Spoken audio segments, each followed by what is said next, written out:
Many of us have played games such as Pokemon, Persona, Fire Emblem, and other JRPGs, and if you enjoyed those, Honkai Star Rail will be just as enjoyable, and here's why. Honkai Star Rail is a turn-based RPG adventure that requires you to traverse the world, encounter enemies, and build a team of 4 that can work very well together. Similarly to other games, or rather other RPGs, you typically traverse through a set world and encounter obstacles across the way, whether it be Team Rocket, the Grim Reaper from Persona 5. FYI, I don't advise you fighting that one without preparation, or any other boss. There will always be an obstacle that will be in your way and prevent you to progress until you beat it. Honkai Star Rail will be no different, as you'll have to defeat those enemies, hard challenges, and so on throughout the story, and being able to create a team of 4 allows you to have many ways to do so. The game will have over 15 playable characters, which allows for a lot of teams and synergies that can be created,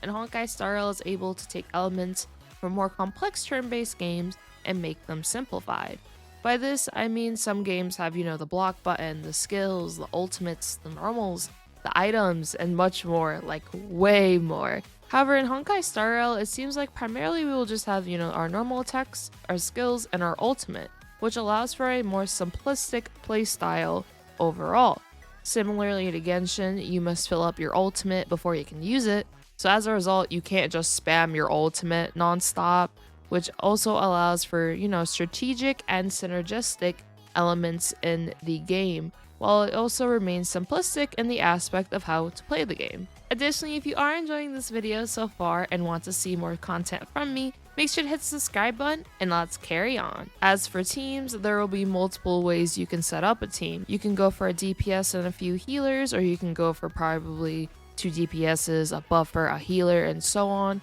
or rather a DPS defensive character, healer, buffer. There are many options as to what you can do, and the way that a lot of the characters are set up is that they can combine really well with other characters, which allows for a lot of that synergy I keep on mentioning, such as Kafka. Kafka is going to be a character that does more damage depending on how much damage over time or DOT is inflicted on enemies. The reason why this is really cool in the aspect of synergizing is the fact that, well, you can add her with characters like Sampo, you can add her with characters like Serval, and so on. Basically, those characters that can inflict DOT on enemies are able to allow Kafka to do more damage with her skill, due to the fact that her skill does more damage depending on how much damage over time is inflicted on the enemy. If I'm not mistaken, the way her skill goes is that she will just, use her skill, do damage, but then the secondary effect of her skill is the fact that, well, she could do 100%. I don't know if they'll keep the percentage the same, but basically she will do 100%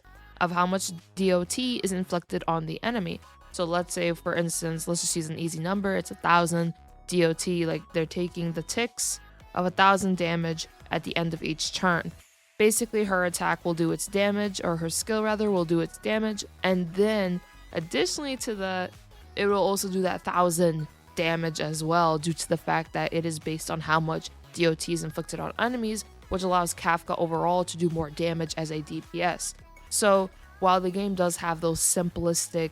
elements to it, just the attack, the skill, the ultimate, and so on, you are still able to basically think of complex, or really cool synergies rather, that allow the game to be more complex in depth, but still also simple on the surface. Strategy will also play a huge part in this game, especially with its own modes that it will have. It will have its own abyss, similarly to Genshin, or in the aspect of Honkai Impact, the Elysian realm. Additionally, knowing when to use your ultimate in certain skills will be another thing a player does have to keep in mind, especially in those harder modes that many of us will attempt. There will be difficulty as a result, and while the game does have, once again, those simplistic controls, it can still prove to be a real challenge to where it tests what you've learned about playing through the game, learning certain enemies' play styles if we do fight certain enemies that are the same, basically learning how they react with their play styles, how their defenses are, the attack patterns, and even more. For example, let's just say your team is weak against something you are facing, or rather your team isn't really well adjusted to whatever you are fighting. Let's say most of your characters don't have high defenses, but the thing you are fighting has a lot of attack, and it just basically runs through your whole team. If you do not have a character that can be defensive and take hits, or rather be a character that can taunt the enemy to where they were the one taking majority of the damage, or a way to freeze the enemy, shock them, and so on, you will be having to readjust your team in order to fight whatever enemy you are facing. Such as if the enemy is weak to fire, you may want to include a fire elemental character on your team, such as Himiko, and pair her with someone who can actually buff her fire elemental attacks so she does as much damage as possible against the harder enemies you may face. Additionally, there will also be relics in the game, which can also dictate your characters doing more damage, having more opportunities to heal, or rather doing more heals overall, being more defensive, and so on. Honkai Star Rail may seem, I suppose, lackluster at a glance. However, the incorporation of these complex mechanics from a wide array of RPGs into a simplistic form can be awesome for newcomers for the genre. Similarly, games like Pokemon may seem very simple at a glance, but there's also difficulties of the competitive scene, which consists of players having to play the prediction game with their opponent and be able to create a team that synergizes well in order to win the battle. Overall, the game will be amazing for those who are veterans of turn-based RPGs, and those who are once again also newcomers who may actually fall in love with the game and the genre as a whole upon playing Honkai Star Rail. Honkai Star Rail, I feel like personally will just have so many elements to it that once again, the game is built in a very simplistic way,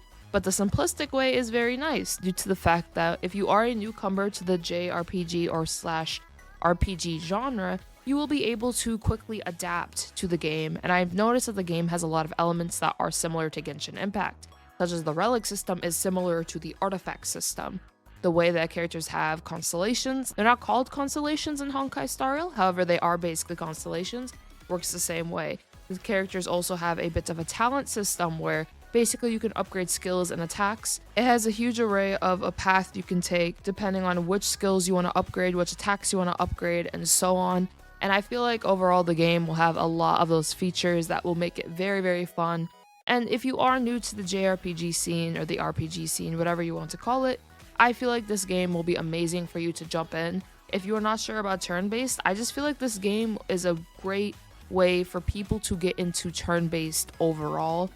due to how simple it is, as I keep saying.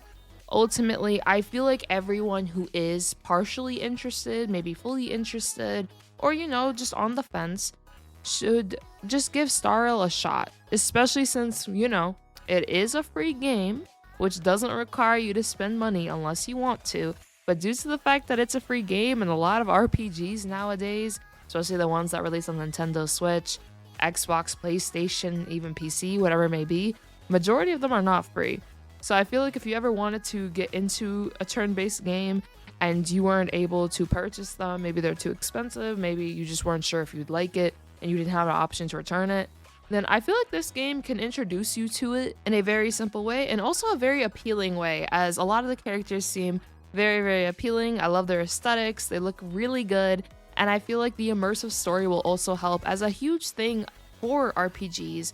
is the story. The story is one of the most important things, as that is what keeps, I feel like, a player, especially such as myself, invested. So overall, once again, I feel like Honkai Star Rail should be tried by whoever is interested or semi-interested in the game. If you're not sure, once again, just give it a try. If you don't like it, it is perfectly fine to uninstall it. If it is not your cup of tea, that is all fine. But I feel like this will be a great way for people who are new to be able to enter the JRPG turn-based realm and be able to experience it for maybe the first time, maybe a number of times, such as myself. It will definitely not be my first one I've played, but I'm very excited due to all the things that I can think of with how I'm going to set up my teams, how I'm going to set up synergies and strategize, how I'm going to really enjoy those difficult modes and those difficult enemies that we will have to be fighting, and figuring out ways as to how to beat it as quick as possible, or beat it with using certain strategies such as that DOT thing I mentioned earlier with Kafka,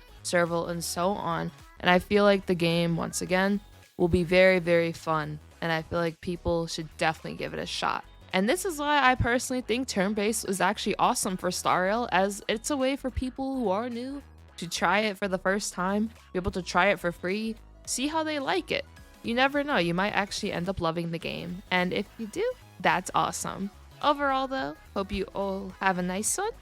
Peace.